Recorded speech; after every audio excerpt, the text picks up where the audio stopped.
오늘날 우리는 인류의 역사 이래로 가장 진보된 과학 문명의 시대를 살고 있습니다.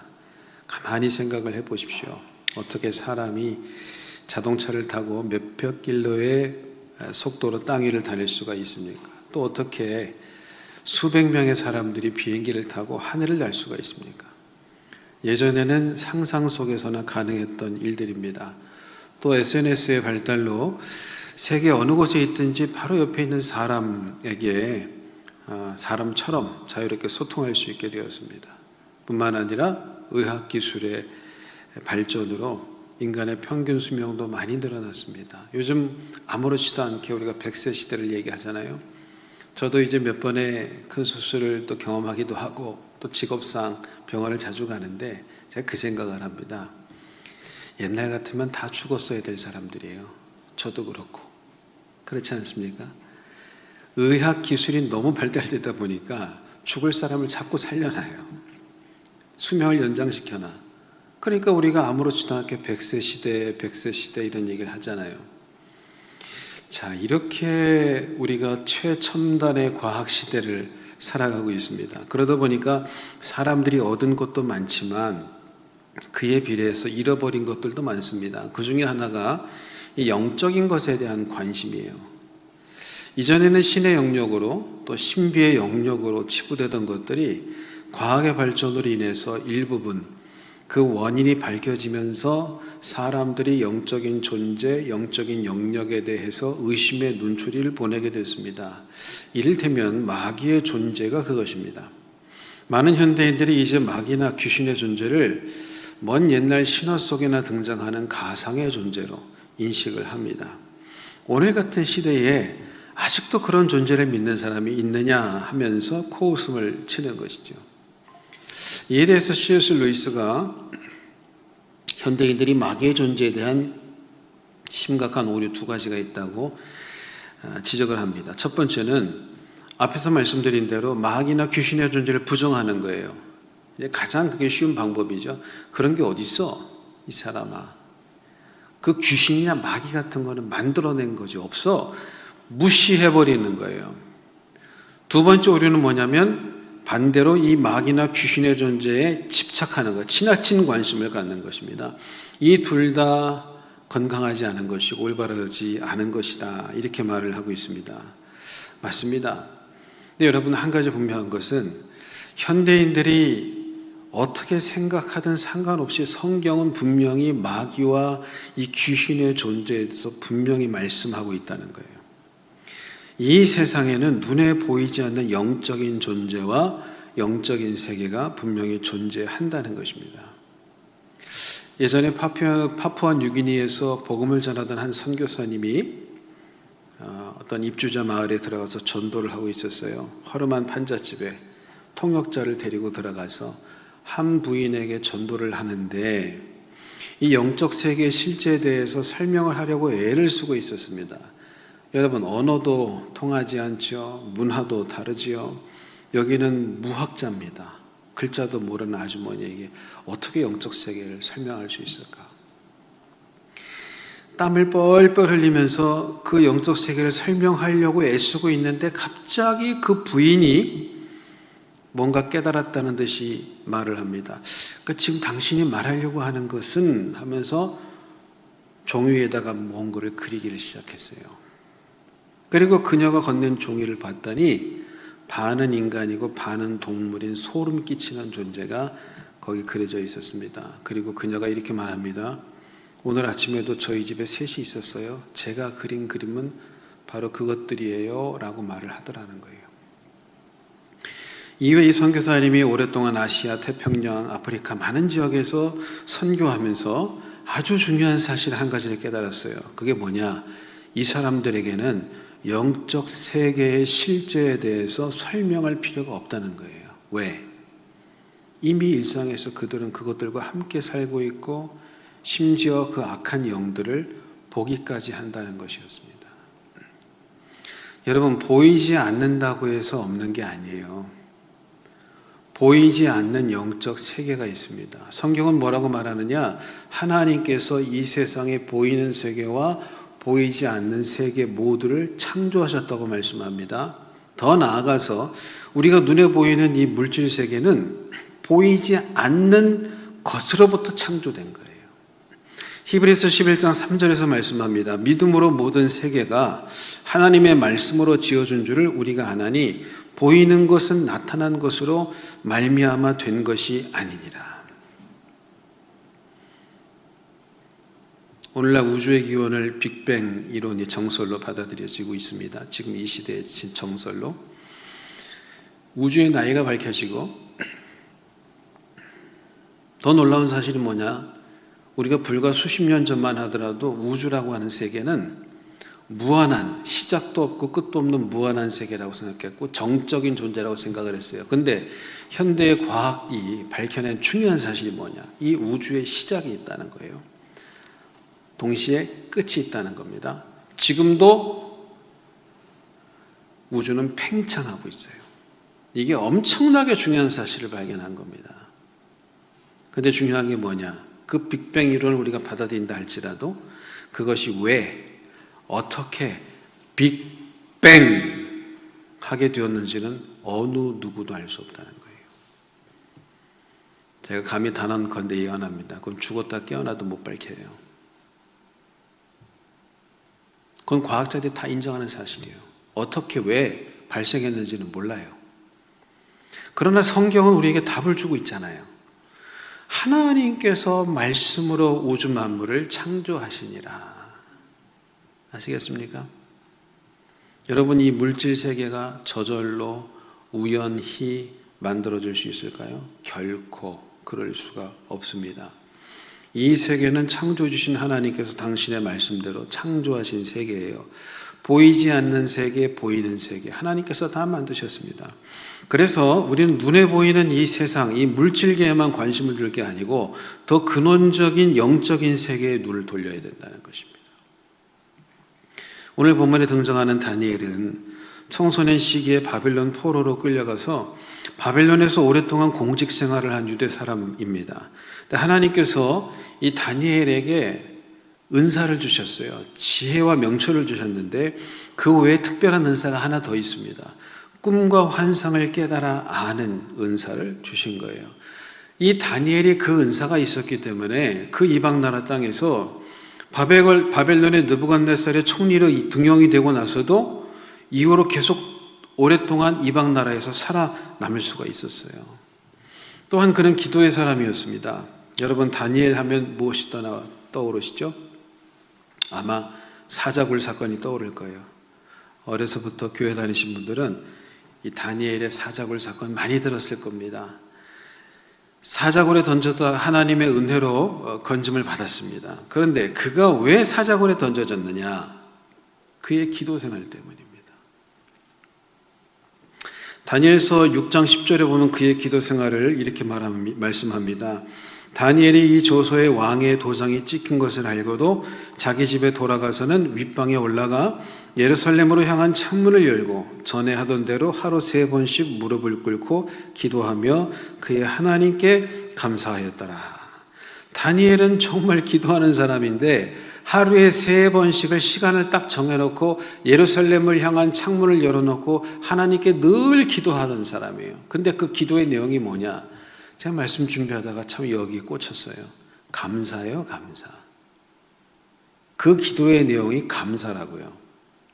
하나님, 이거 주시옵소서, 저거 주시옵소서, 우리 아들 대학 가게 하시고, 취직 가게 하시고, 좋은 데 시집 가게 하시고, 부자 되게 해주시고, 형통하게 하시고, 사업 번창하게 해주시고, 주시고가 아니고, 감사하였더라. 하루 3번. 간구하지 말라는 얘기는 아닙니다. 그런데 여러분, 더 높은 차원의 기도가 뭔지 아세요? 감사예요.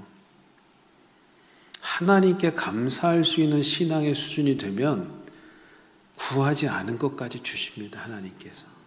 이뻐서라도. 우리가 하나님께 감사할 수 있어야 돼. 이미 받은 것을 가지고 감사할 때 하나님 영광 받으시고 더 좋은 것 주시는 거지, 10가지 중에서 8가지, 9가지를 받았는데도 받지 못한 한두 가지 때문에 하나님께 원망하고 불평하면 안 되는 거예요. 철딱서니가 없는 거예요. 이거는 다니엘은 감사기도를 드렸다고요.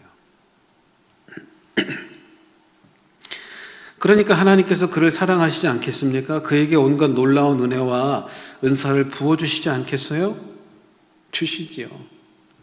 그러니까 오늘 본문에도 보면 바사왕 고레스 3년에 다니엘이 전쟁에 관한 큰 환상을 보게 되는데 그때 세일에 동안 기간을 정해놓고 작전 기도를 하고 있었어요. 오늘 본문 2절과 3절의 말씀 보십시오. 그때 나 다니엘이 세일의 동안을 슬퍼하며 세일에가 차기까지 좋은 떡을 먹지 아니하며 고기와 포도주를 입에 대지 아니하며 또 기름을 바르지 아니하니라. 다니엘이 세일에 3주를 작정하고 기도하고 있는데 그때 왜 기도를 했느냐 하면 자신의 나라와 민족이 처한 어려움을 위해서 작정 기도를 하고 있었던 겁니다. 그러던 중에 첫째 달 24일에 기도 중에 환상을 보게 됩니다. 어떤 한 천상의 존재를 보게 되는데요. 5절과 6절의 말씀, 이게 참 중요한 구절입니다. 5절과 6절 말씀 한번 같이 읽어볼까요? 시작. 그때 내가 눈을 들어 바라본 즉 한 사람이 세마포 옷을 입었고 허리에는 우버스 순금띠를 띠었더라. 또 그의 몸은 황옥 같고 그의 얼굴은 번갯빛 같고 그의 눈은 횃불 같고 그의 팔과 발은 빛난 놋과 같고 그의 말소리는 무리의 소리와 같더라. 이분이 누굴까? 학자들의 여러 견해가 있어요. 압축하면 이게 하나님 보내신 천사냐 아니면 예수님이냐 이런 의견으로 갈려지게 되는데 저는 이분을 예수님으로 봅니다. 그 이유가 뭐냐면 여러분 여기에 나타난 이 천상의 존재에 대한 묘사가 요한계시록 1장 14절 16절에 나와 있는 사도 요한이 환상 중에 본 예수님의 모습과 거의 흡사해요. 성경이 왜 위대한 책이냐? 왜 하나님의 말씀이냐면 구약과 신약의 일관성과 통일성이 있어요.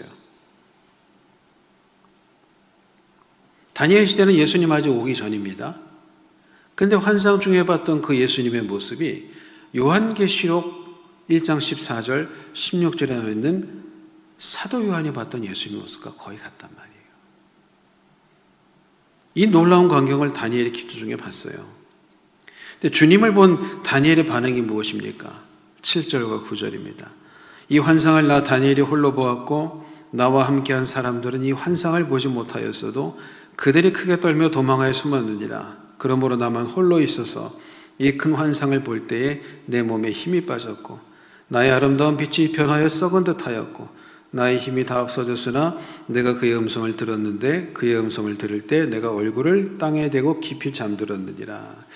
여러분 이게 주님을 만난 사람의 반응입니다. 주님의 현현, 주님의 임재를 경험하는 순간 그분의 거룩한 빛과 위엄 앞에서 죽은 자처럼 돼버리는 거예요.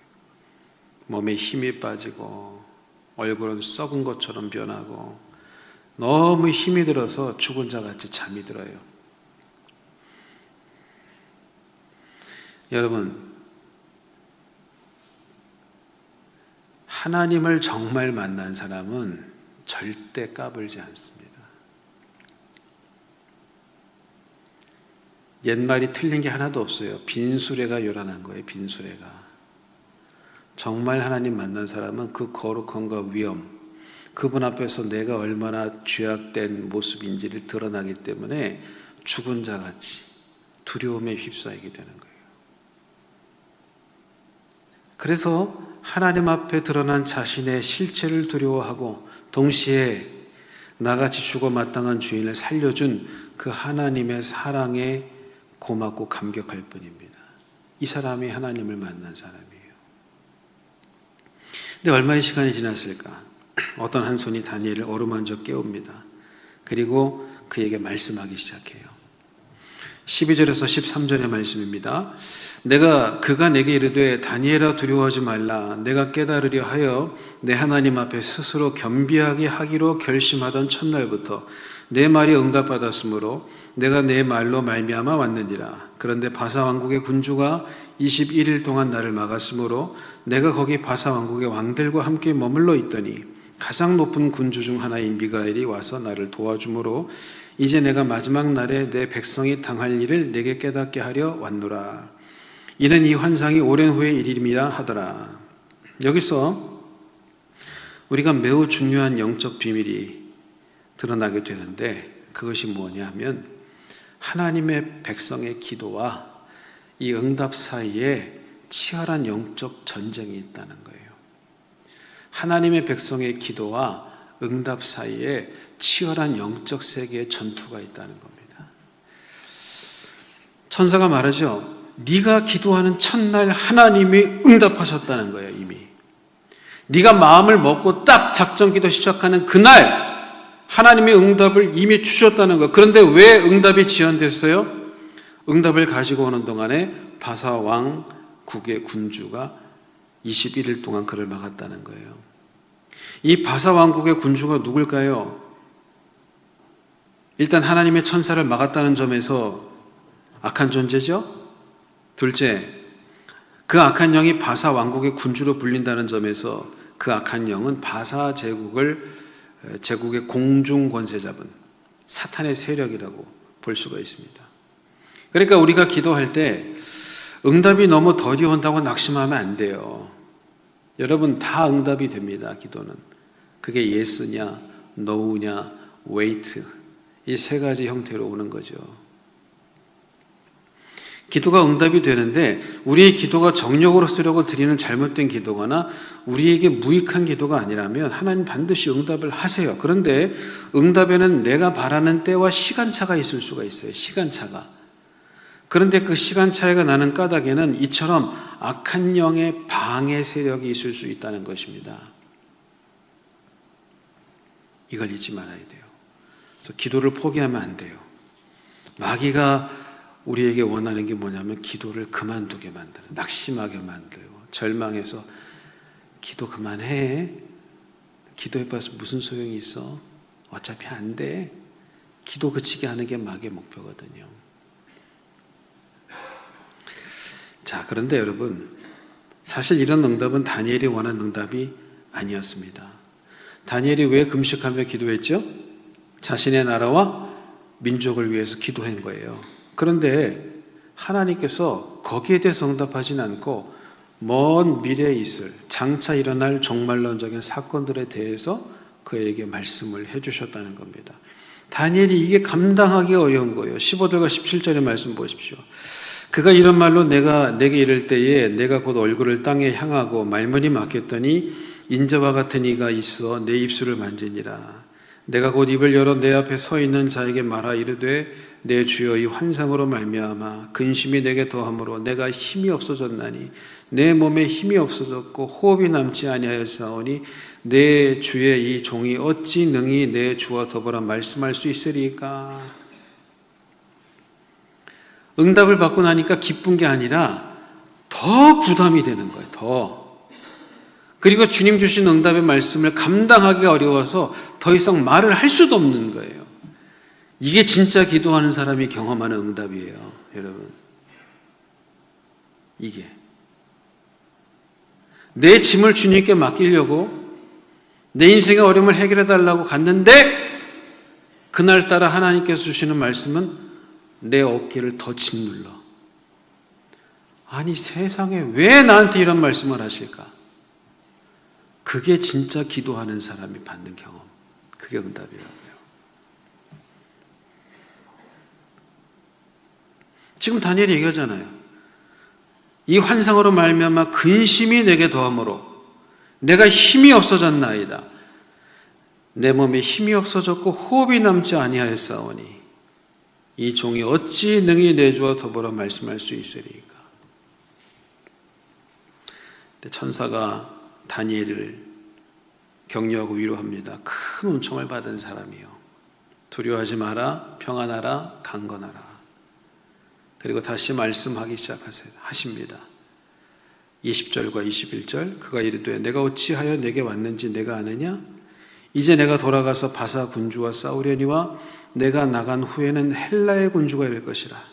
오직 내가 먼저 진리의 글에 기록된 것으로 내게 보이리라. 나를 도와서 그들을 대항할 자는 너희의 군주 미가엘 뿐이니라.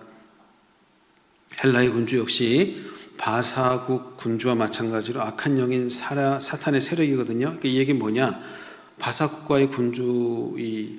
바사국 군주와의 싸움에서 승리하게 왔는데 이거 지나가면 헬라 군주가 또 와서 싸운다는 거예요. 이게 무슨 얘기냐면 영적 세계에서 전쟁이 끊어지지 않는다는 거예요. 여러분, 우리가 건축하는 동안 기도 얼마나 많이 했어요? 건축하고 끝나요? 건축하면 또 다른 싸움이 기다리고 있어요. 부흥을 위해서 얼마나 기도합니까? 많은 성도들이, 목회자들이. 부흥하면 끝나나요? 더 큰 시험이 찾아와요. 우리 신앙생활이라고 하는 것은 끊임없는 영적 전투의 연속이라는 사실을 기억하셔야 돼요. 그러면 이제 하나님의 백성은 어떻게 살아야 됩니까? 첫 번째, 싸움의 대상을 분명히 알아야 된다는 것입니다. 우리의 싸움의 대상은 이 세상이 아니라 이 세상의 공중권세 잡은 자, 마귀입니다. 에베소서 6장 12절에서 말씀합니다. 우리의 씨름은 혈과 육을 상대하는 것이 아니요 통치자들과 권세들과 이 어둠의 세상 주관자들과 하늘에 있는 악의 영들을 상대함이라. 여러분, 이 세상의 사건들, 사상과 문화, 학문, 정치계 할 것 없이 그 배후에 악한 마귀의 세력이 역사하고 있다는 사실을 아셔야 돼요. 말세가 될수록 세상은 더 하나님을 대적하는 쪽으로 흘러갈 겁니다. 그러면 우리가 싸워야 될 대상을 바로 알아야 돼요. 마귀라는 거예요. 마귀, 악한 영. 두 번째, 예수 그리스도 이름으로 마귀를 대적해야 돼요. 자, 여러분, 마귀는 설득하거나 협상하는 게 아닙니다. 예수 그리스도 이름으로 대적을 해야 돼요. 왜냐? 2000년 전에 예수님께서 십자가에서 죽으시고 3일 만에 부활하심으로 죄와 사망과 어둠의 권세를 깨뜨리셨기 때문에, 그렇기 때문에 믿는 자 안에는 예수 그리스도의 이름에 권세가 있음을 믿으시길 바랍니다. 내 권세, 내 권리가 뭔지를 잘 알아야 되는 거예요. 민주주의 사회가 잘 작동하려면 민주 시민으로서의 권리를 알아야 되는 거예요. 그래야 독재자가 나라를 통치 못하는 겁니다. 마찬가지예요. 내가 안에 어떤 권세가 있는지, 내 신분은 뭔지, 이걸 알 때에 사탄 마귀를 대적해서 승리할 수 있어요. 우리가 기억해야 될 게 뭡니까? 내 안에 예수 그리스도의 권세, 하나님의 자녀된 권세가 있음을 알고 그걸 행사하는 거예요. 마귀를 대적하는 거예요. 그리하면 너희를 피할 것이다. 주님이 말씀하고 계십니다. 세 번째, 여기에 기도의 화력을 더해야 됩니다. 여러분, 내가 구원받은 하나님의 자녀이고 내 안에 예수님의 이름의 권세가 있는 것을 아는 것만으로는 안 됩니다. 안 돼요, 그것 가지고. 어떻게 해야 되냐? 기도의 화력을 더해야 된다고요. 기도의 화력을. 마가복음 9장에 보면은 귀신 들린 아들 가진 사람이 예수님의 제자들에게 귀신을 쫓아달라고 데리고 와요. 근데 제자들이 귀신을 못 쫓아냅니다. 그러니까 아버지가 다시 아들을 데리고 예수님께로 찾아옵니다. 예수님께서 보자마자 그 귀신을 내쫓아 주시거든요. 말 못하고 못 듣는 귀신아, 내가 내게 명하노니 그 아이에게서 나오고 다시 들어가지 말라. 잘 끝났어요. 소동 일단락 되고 나서 제자들이 예수님을 조용히 찾아와서 묻습니다. 주님, 우리는 왜 못 쫓았습니까? 근데 성경을 연구해 보면 그 전에 제자들도 귀신을 쫓은 적이 있어요. 그땐 됐는데 안 되네. 우리는 왜 못 쫓습니까? 그때 예수님께서 말씀하세요. 기도 외에는 다른 것으로는 이런 종류가 나갈 수 없느니라. 능력이 어디서 나는 줄 아세요? 기도. 아는 것만 갖고 안 돼요. 기도해야지요. 기도 외에는 그런 능력이, 그런 종류가 나갈 수 없다는 것입니다. 그래서 여러분, 우리가 구원받은 하나님의 자녀인가, 내가 천국 가는 하나님의 백성인가를 알 수 있는 지표가 있어요. 그게 뭐냐면, 영적으로 거듭난 사람은 기도하고 말씀 보지 않으면 불편해요.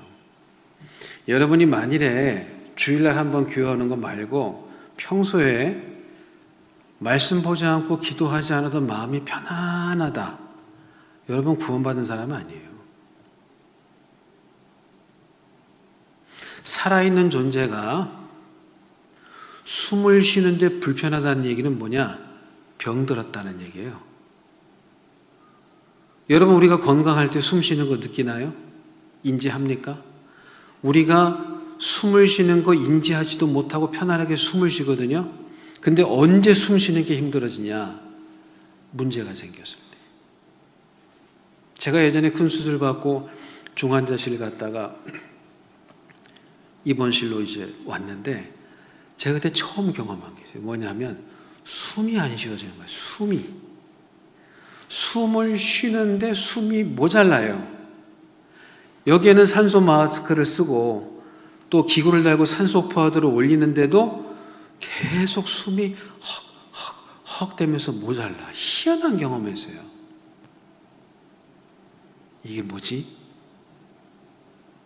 왜 이렇게 숨이 모자라지? 왜냐하면 산소 호흡기 소용없습니다. 수술 받으면서 그 폐가 찌그러진 상태라 이게 작동을 안 하는 거예요. 그래가지고 제가 그 수술한 몸에 가지고 처치실에 가서 이만한 대침을 박았어요. 폐에다가. 얼마나 아픈지 저도 모르게 비명이 터져 나오더라고요. 비명이. 마취도 안 하고 찔러대는데 내가 그 여자 얼굴 지금도 기억해요. 왜 기억하냐? 잘못 찔렀거든. 다음날 또 찔렀어요. 다른 의사가 와서. 자, 그런데 그 폐에 정확하게 이만한 대바늘을 꽉 꽂아놓고 나니까 아마 이제 찌그러졌던 폐가 이렇게 좀 펴졌나 봐요. 그리고 나서 비로소 숨을 편안하게 쉬게 되더라고요. 죽는 줄 알았습니다. 그때 아주. 제가 아주 중요한 사실을 깨달았어요. 여러분 건강한 사람이 숨 쉬는 거는 우리는 인식도 못해요. 내가 지금 숨을 쉬고 있나? 근데 숨이 모자라고 숨 쉬는 게 불편하다는 얘기는 내 몸이 병들었다는 거예요. 마찬가지로 여러분의 영혼의 건강의 척도가 뭐냐?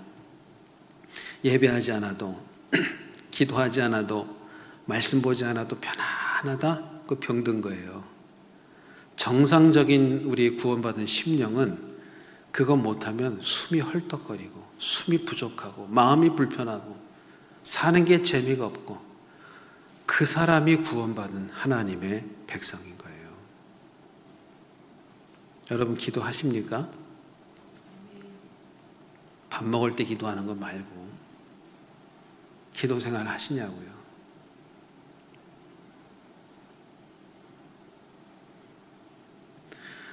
우리가 사탄과의 싸움에서 승리하려면은 기도할 수밖에 없어요. 그 외에는 다른 방도가 없습니다. 우리가 약하기 때문에, 내 안에 능력이 없기 때문에.